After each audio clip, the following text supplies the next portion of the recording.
কোন মুসলমান যখন নামাজ পড়বে তো আল্লাহর জন্যই নামাজ আদায় করবে। কোন মুসলমান যখন রোজা রাখবে তো আল্লাহর জন্যই রোজা রাখবে। কোন মুসলমান যখন হজ উমরা পালন করবে তো আল্লাহর জন্যই পালন করবে। কোন মুসলমান যখন হালাল খাবে তো আল্লাহকে রাজি খুশি করার জন্যই হালাল খাবে।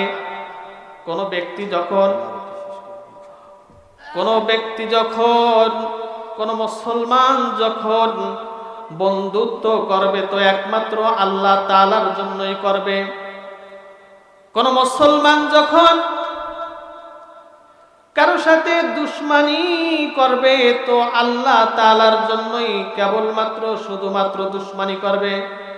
কারণ মুমিনের জীবন, মুমিনের নামাজ, মুমিনের হজ, মুমিনের যাকাত, মুমিনের মরণ সব কিছু একমাত্র কার জন্য? আওয়াজ দিয়ে বলেন কার জন্য? আল্লাহ রাব্বুল আলামিন কথাটি সুন্দর করে পবিত্র কোরআনের সূরা আনআম আয়াত নাম্বার 162 আল্লাহ রাব্বুল আলামিন বলেন, কুল ইন্না সালাতি ওয়া নুসুকি ওয়া মাহইয়ায়া ওয়া মামাতি লিল্লাহি রাব্বিল আলামিন। আরো জোরে আওয়াজ দিয়ে বলেন আল্লাহু আকবার। আমার ভাইরা, আল্লাহ রাব্বুল আলামিন বলেন, হাবিব আপনি মানুষদেরকে জানায়া দেন, ইন্না সলাতি নিশ্চয়ই আমার নামাজ, ওয়া নুসুকি আমার কুরবানি, ওয়া মাহইয়ায়া আমার জীবন, ওয়া মামাতি আমার মরণ, লিল্লাহি রাব্বিল আলামিন, একমাত্র আল্লাহর জন্য। বলেন কার জন্য? প্রিয় ভাইরা আমার, ইবাদতের ভিতরে সর্বশ্রেষ্ঠ ইবাদত হচ্ছে নামাজ। একজন মুমিনের জীবনে সর্বশ্রেষ্ঠ ইবাদত হচ্ছে নামাজ। বলেন তো কি? আরো জোরে আওয়াজ দিয়ে বলেন। ভাইরা আমার, আল্লাহ রাব্বুল আলামিন এই কথাটা সুন্দর করে সূরা আল বাকারা আয়াত নাম্বার 43 আল্লাহ রাব্বুল আলামিন বলেন, ওয়া আকিমুস সালাতা ওয়া আতুজ যাকাতা ওয়ারকাউ মা'আর রাকিঈন।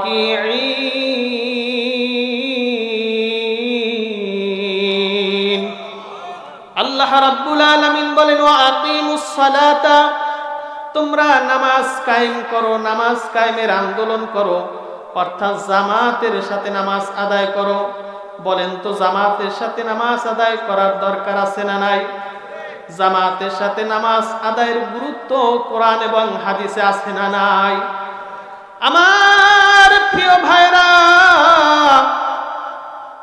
আমার বাপজানেরা, আল্লাহর নবী হাদিসের মধ্যে বলেন, কোন ব্যক্তি যদি জামাতে গিয়ে নামাজ আদায় করে তো মসজিদে রওনা দিয়েছে বাড়ির থেকে, প্রতিটা কদমে কদমে একটি করে সওয়াব, একটি গুনাহ মাফ করে দেয় কে? আমার ভাইরা, নবীজি বলেন, একাকী নামাজ থেকে জামাতে গিয়ে মসজিদে নামাজ আদায় করলে 25 থেকে 27 গুণ বেশি সওয়াব লাভ করা যায়। সুবহানাল্লাহ। শুধু তাই নয়, ও আমার প্রিয় ভাইরা, নবীজি বলেন, কোন ব্যক্তি যদি 40 দিন পর্যন্ত তাকবীরে উলার সাথে জামাতের সাথে নামাজ আদায় করে, আমার আল্লাহ তাআলা তাকে 2টি উপহার দান করেন। একটি হলো জাহান্নামের খাতা থেকে তাকে নামটি কেটে দেওয়া হয়, 2 নম্বরে মুনাফিকি খাতা থেকে তার নামটা কেটে দেওয়া হয়। বলেন সুবহানাল্লাহ। আল্লাহ রাব্বুল আলামিন বলেন, ওয়াকিমুস সালাতা, তোমরা নামাজ কায়েম করো, অর্থাৎ সময় মতো নামাজ আদায় করো। সময় মতো নামাজ আদায় করা মুমিনদের জন্য কর্তব্য, আবশ্যক। আল্লাহ রাব্বুল আলামিন পবিত্র কোরআনের মধ্যে বলেন, ইন্নাস সালাতা কানাত আলাল মুমিনিনা কিতাবাম মাওকুতা। নির্ধারিত সময় নামাজ আদায় করা মুমিনদের জন্য কর্তব্য, আবশ্যক, বলেন সুবহানাল্লাহ। কিন্তু আমার ভাইরা, আমাদের ভিতরে এমন লোক আছে যারা, বিশেষ করে মা বোনেরা, জোহরের নামাজ গিয়ে ঠেলতে ঠেলতে আসরের সময় গিয়ে পড়ে, আবার আসরের নামাজটা ঠেলতে ঠেলতে গিয়ে সে মাগরিবের ওয়াক্ত পড়ে। এরকমের নামাজ পড়া যাবে না। আউয়াল ওয়াক্তে, প্রথম ওয়াক্তে নির্ধারিত সময় মতো নামাজ আদায় করতে হবে, ঠিক কিনা বলেন? কাছারিতে বসে, দোকানপাটে বসে, ঘরে বসে নামাজ আদায় করলে নামাজের হক হবে না।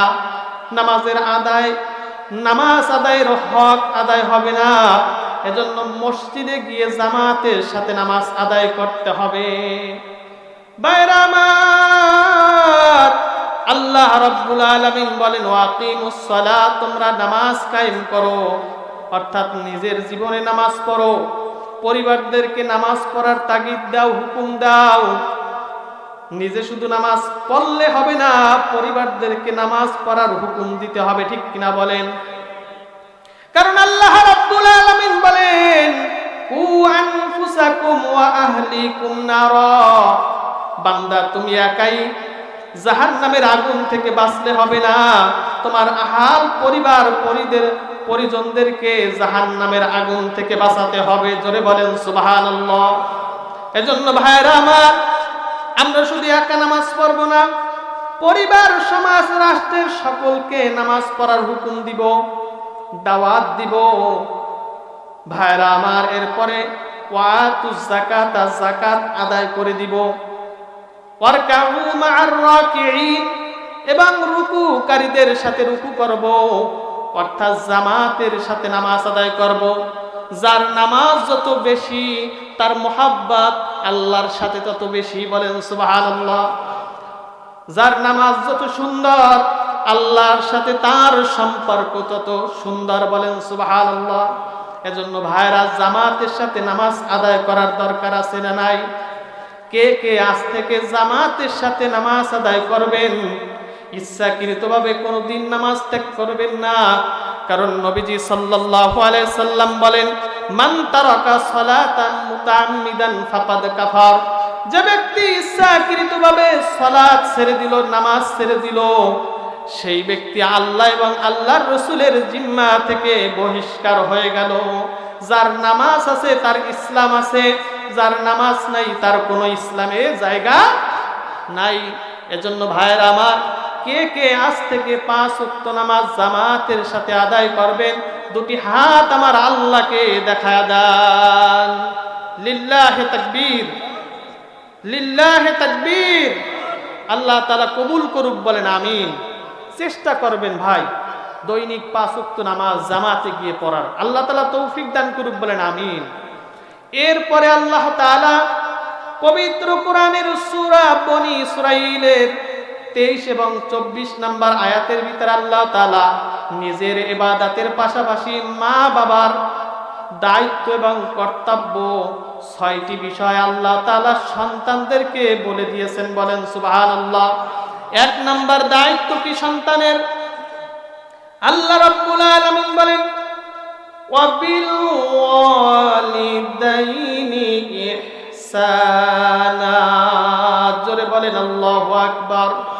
ওয়াবিল ওয়ালিদাইনি ইহসানা, পিতামাতার সাথে ইহসান করতে হবে।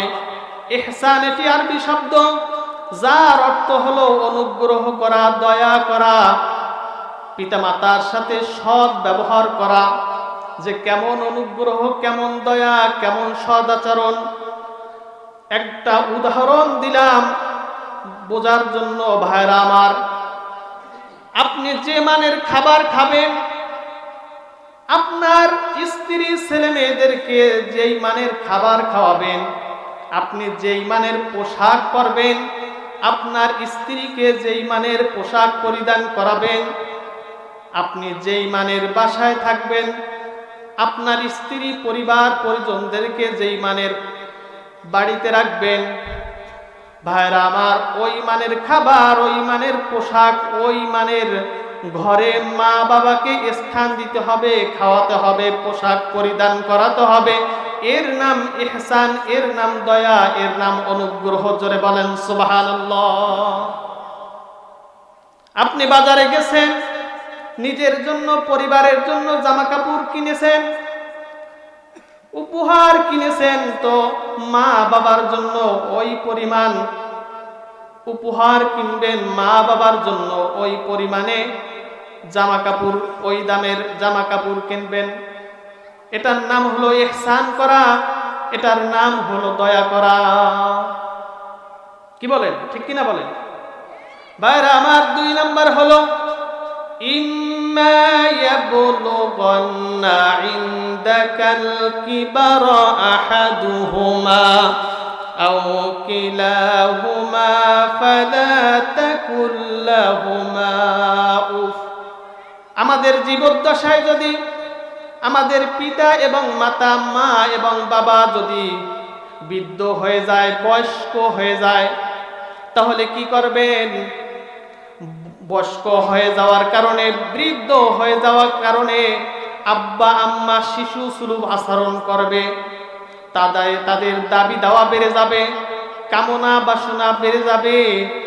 এজন্য আপনি সবর করবেন, তখন ধৈর্য ধারণ করে তাদের দাবি দাওয়া পূরণ করার চেষ্টা করবেন। তাদের মনে কখনোই কষ্ট দেবেন না। উফ শব্দটিও তাদেরকে বলবেন না।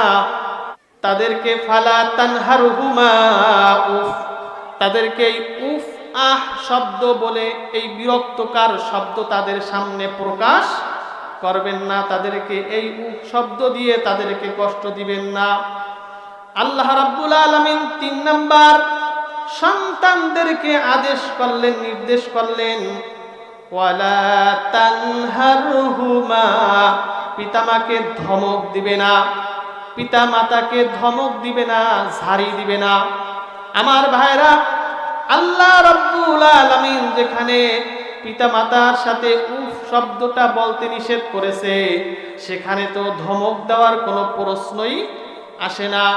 কিন্তু আমাদের সমাজের মধ্যে এমনও ছেলে মেয়েরা আছে, এমনও সন্তানেরা আছে, শুধু মা বাবাকে ধমক দিয়ে ক্ষান্ত হয় না, মা বাবাকে গালিগালাজ করে, মারধর করে, বাড়ির থেকে ঘাড় ধরে বের করে দেয়।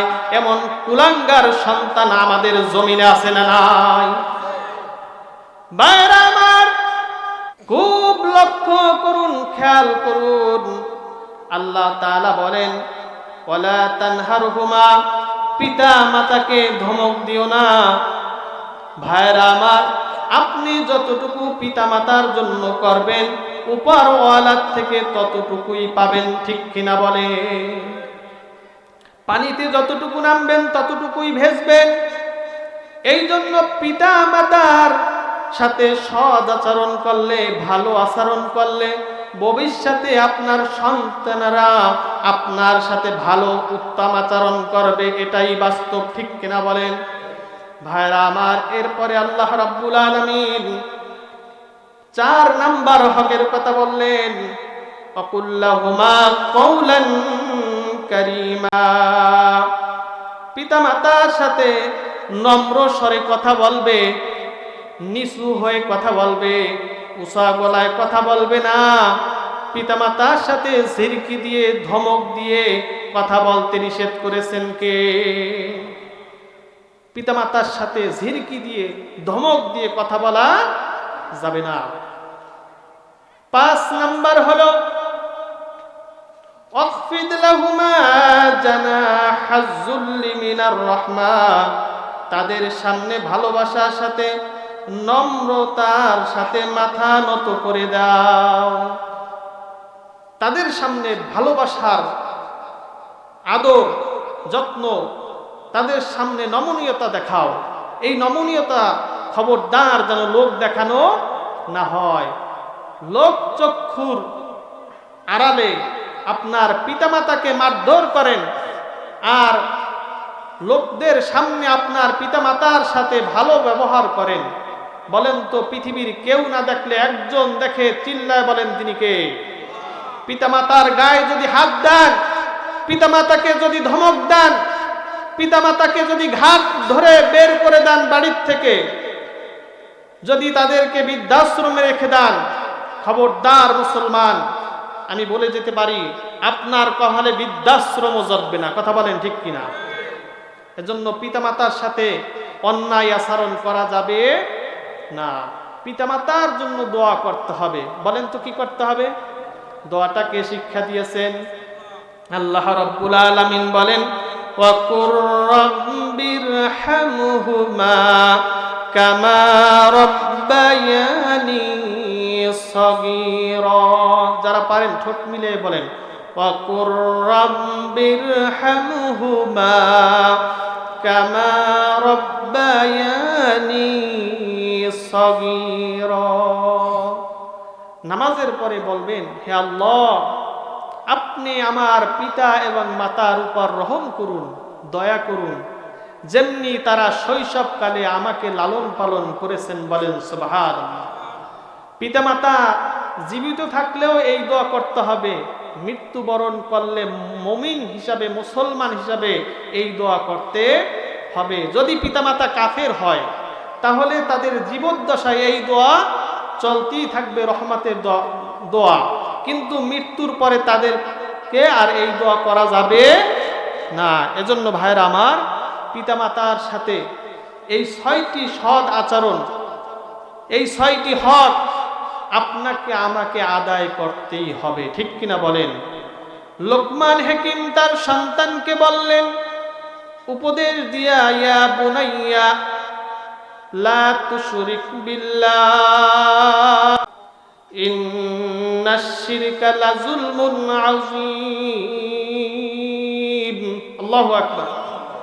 লোকমান হাকিম তার সন্তানকে উপদেশ দিয়ে বললেন, ইয়া বুনাইয়া, হে আমার কলিজার টুকরা সন্তান, লা তুশরিক বিল্লাহ, তুমি আল্লাহর সাথে শিরিক করো না। ইন্নাশ শিরকা লাযুলমুন আযীম, নিশ্চয় শিরিক মহা জুলুম, নিশ্চয় শিরিক মহা ভয়ঙ্কর অপরাধ। এরপরে বললেন, ওয়াসাইনাল ইনসানা বিওয়ালিদাইহি হামালাতুহু উম্মুহু ওয়াহানান আলা ওয়াহানিন ওয়া ফিসালুহু আমাইন আনিশকুরলি ওয়া লিওয়ালিদাইকা ইলাইয়াল মাসির। জোরে বলেন আল্লাহু আকবার। তার সন্তানকে এভাবে বললেন। আল্লাহ তাআলা এটি কোরআনে কোট করে দিলেন। আল্লাহ তাআলা বললেন, খবরদার পিতামাতার সাথে, মা বাবার সাথে ভালো আচরণ করো, কারণ তোমার মা কষ্টের পর কষ্ট করে 10 মাস 10 দিন তোমাকে পেটে রেখেছেন, গর্ভে ধারণ করে রেখেছেন, 2 থেকে 2.5 বছর পর্যন্ত বুকের দুধ পান করিয়েছেন। মা শীতের সময় সন্তান প্রস্রাব করে দিয়েছে, তো নিজে ভিজা জায়গায় শুয়ে মা শুকনা জায়গায় সন্তানকে রেখেছে, ওই শুকনা জায়গায় সন্তান প্রস্রাব করে দিয়েছে, তো মা বুকের উপরে সন্তানকে সারা রাত রেখে ঘুমাইছে। সুবহানাল্লাহ। ভাইরা আমার, মা এমন একটা জিনিস, মা সে তো এমন একটা জিনিস, মা সন্তান ক্ষুধা লেগেছে তো মা পেরেশান, সন্তান কান্না করেছে তো মা পেরেশান, সন্তান পায়খানা প্রস্রাব করেছে তো মা পেরেশান।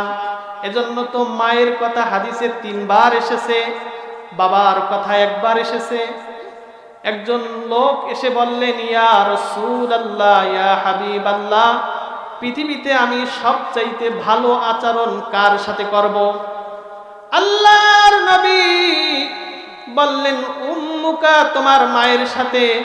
লোকটি আবার বলল, ইয়া রাসূলুল্লাহ, তারপরে কার সাথে? আল্লাহর নবী বললেন, উম্মুকা, তোমার মায়ের সাথে। লোকটি বললেন, ইয়া রাসূলুল্লাহ, ওগো নবীজি, তারপরে কার সাথে? আল্লাহর নবী বললেন, উম্মুকা, তোমার মায়ের সাথে। তিনবার মায়ের কথা বললেন। এবার লোকটি বললেন, ওগো নবীজি, তারপরে কার সাথে? আল্লাহর নবী বললেন, আবুকা, তোমার পিতার সাথে, তোমার বাবার সাথে। সুবহানাল্লাহ। মায়ের কথা এসেছেন কয়বার? আরো জোরে আওয়াজ দিয়ে বলেন। বাবার কথা আসছে একবার, কারণ মা যত কষ্ট করেছে মায়ের মতো কষ্ট বাবা কিন্তু করে নাই, ঠিক কিনা বলে? ভাইরা আমার, তারপরেও কিন্তু বাবার অবদান কম না। বাবা সে রাতের পর রাত, দিনের পর দিন কষ্ট করে মাথার ঘাম পায়ে ফেলে সন্তানকে খাবার তুলে দিয়েছে মুখে, ঠিক কিনা বলেন? চিকিৎসার জন্য সে টাকা বাবা ইনকাম করেছে, সন্তানের লেখাপড়ার খরচ বাবাই বহন করেছে। এজন্য দুইজনের অধিকার ইসলাম, আল্লাহ আর রাসূল দিয়েছেন। বলেন সুবহানাল্লাহ। নবীজি বলেন, রিদার রাব্বি ফি রিদাল ওয়ালিদাইন ওয়া সাখাতার রাব্বি ফি সাখাতার ওয়ালিদাইন। আল্লাহর রাসূল সাল্লাল্লাহু আলাইহি ওয়াসাল্লাম বলেন, ও পৃথিবীর মানুষ, তোমার মা বাবা সন্তুষ্ট তো আমি আল্লাহ তাআলা তোমার প্রতি সন্তুষ্ট। তোমার মা বাবা নারাজ তো আমি আল্লাহ তাআলা নারাজ। সুতরাং মা বাবার কাছ থেকে দোয়া লও, মা বাবার কাছ থেকে বদদোয়া নিও না। মা বাবার কাছে দোয়া নেওয়ার কথা বলেছেন কে? আরো জোরে আওয়াজ দিয়ে বলেন কে? হযরতে বাইজিদ বুস্তামি রাদিয়াল্লাহু তাআলা আনহু, ছোট্ট শিশু।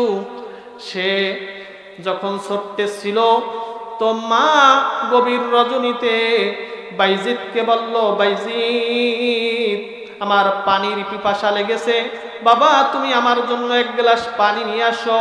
বাইজিদ ঘরে পানি খোঁজার পর পানি না পেয়ে দূর থেকে পানি নিয়ে আসতে মা ঘুমিয়ে গেছে। আল্লাহু আকবার। মা ঘুমিয়ে যাওয়ার পর বাইজিদ এবার পানি নিয়ে এসে দাঁড়িয়ে রইলেন। ভাইরা আমার, ফজরের আজান যখন দিলেন বাইজিদের মা ঘুম ভেঙে গেল। এবার বাইজিদের মা যখন ঘুম ভেঙে গেল তো বাইজিদকে দেখলেন পাশে দাঁড়িয়েছে গিলাস হাতে নিয়ে। বললেন, বাবা তুমি পানির গিলাস হাতে নিয়ে কেন দাঁড়িয়ে আছো? বাইজিদ বলল, মা গভীর রজনীতে আপনি পানি চেয়েছিলেন আমার কাছে, ঘরের ভিতরে কোনো পানি না থাকার কারণে দূর থেকে পানি নিয়ে আসতে ওগো মা আপনি ঘুমিয়ে গিয়েছেন। তাহলে কি হয়েছে? তুমি কেন ঘুমাও নাই? ও মা, আপনি যদি আবার ঘুম ভেঙে যায় আর আমার কাছে যদি পানি চান আর আমি যদি পানি না দিতে পারি তো আপনি কষ্ট পাবেন। আল্লাহু আকবার। বাইজিদ এই কথা বলার সঙ্গে সঙ্গে মার আনন্দে বুকটা ভরে গেল। এবার বাইজিদকে আরামের বিছানায় ঘুম পড়িয়ে মা ওযু করে নামাজের মুসল্লায় নামাজ শেষ করে আল্লাহর দরবারে হাত উত্তোলন করে বললেন, মালিক, আমার বাইজিদকে তুমি সুলতানুল আরিফিন বানিয়ে দাও। তুমি তোমার বন্ধু হিসাবে আমার বাইজিদকে কবুল করে নাও। আল্লাহু আকবার। মায়ের দোয়ায় বাইজিদ আল্লাহর ওলি হয়ে গেছে। বলেন সুবহানাল্লাহ। এজন্য মা বাবার কাছ থেকে দোয়া লওয়ার দরকার আছে না নাই? আমরা মা বাবার খেদমত করব না? জোরে আওয়াজ দেন। সবাই করবেন তো? আব্বা আম্মার খেদমত করার দরকার আছে না নাই? নবীজি বলেন, যেই ব্যক্তি মা এবং বাবাকে পেল কিন্তু সে জান্নাত কামাই করতে পারল না, তার নাক ধুলায় মিশিত হোক, কারণ সে মা বাবাকে পাওয়ার পরেও সে জান্নাত খরিদ করতে পারল না। এজন্য ভাইরা আমার, মা বাবার খেদমতেই আল্লাহর জান্নাত আছে, বলেন সুবহানাল্লাহ। মায়ের পায়ের তলে কি সন্তানের বেহেশত। এখন মায়ের পায়ের নিচে সন্তানের বেহেশত, আপনি বাড়িতে গিয়ে মাকে সরিয়ে ওখান থেকে কোদাল দিয়ে যদি খনন করেন, জান্নাত পাবেন নাকি? জোরে বলেন, পাবেন? পাবেন না। জান্নাত পাবেন তখন মা বাবার খেদমত করবেন যখন। এই জন্য মা বাবার খেদমত করলে আল্লাহ তাআলা রেখেছেন সন্তানের জন্য জান্নাত, বলেন সুবহানাল্লাহ। আল্লাহ পাক রব্বুল আলামিন আমার এই ছোট্ট আলোচনাটুকু আপনাকে আমাকে উভয়কে আমল করার তৌফিক দান করুক, বলেন আমিন।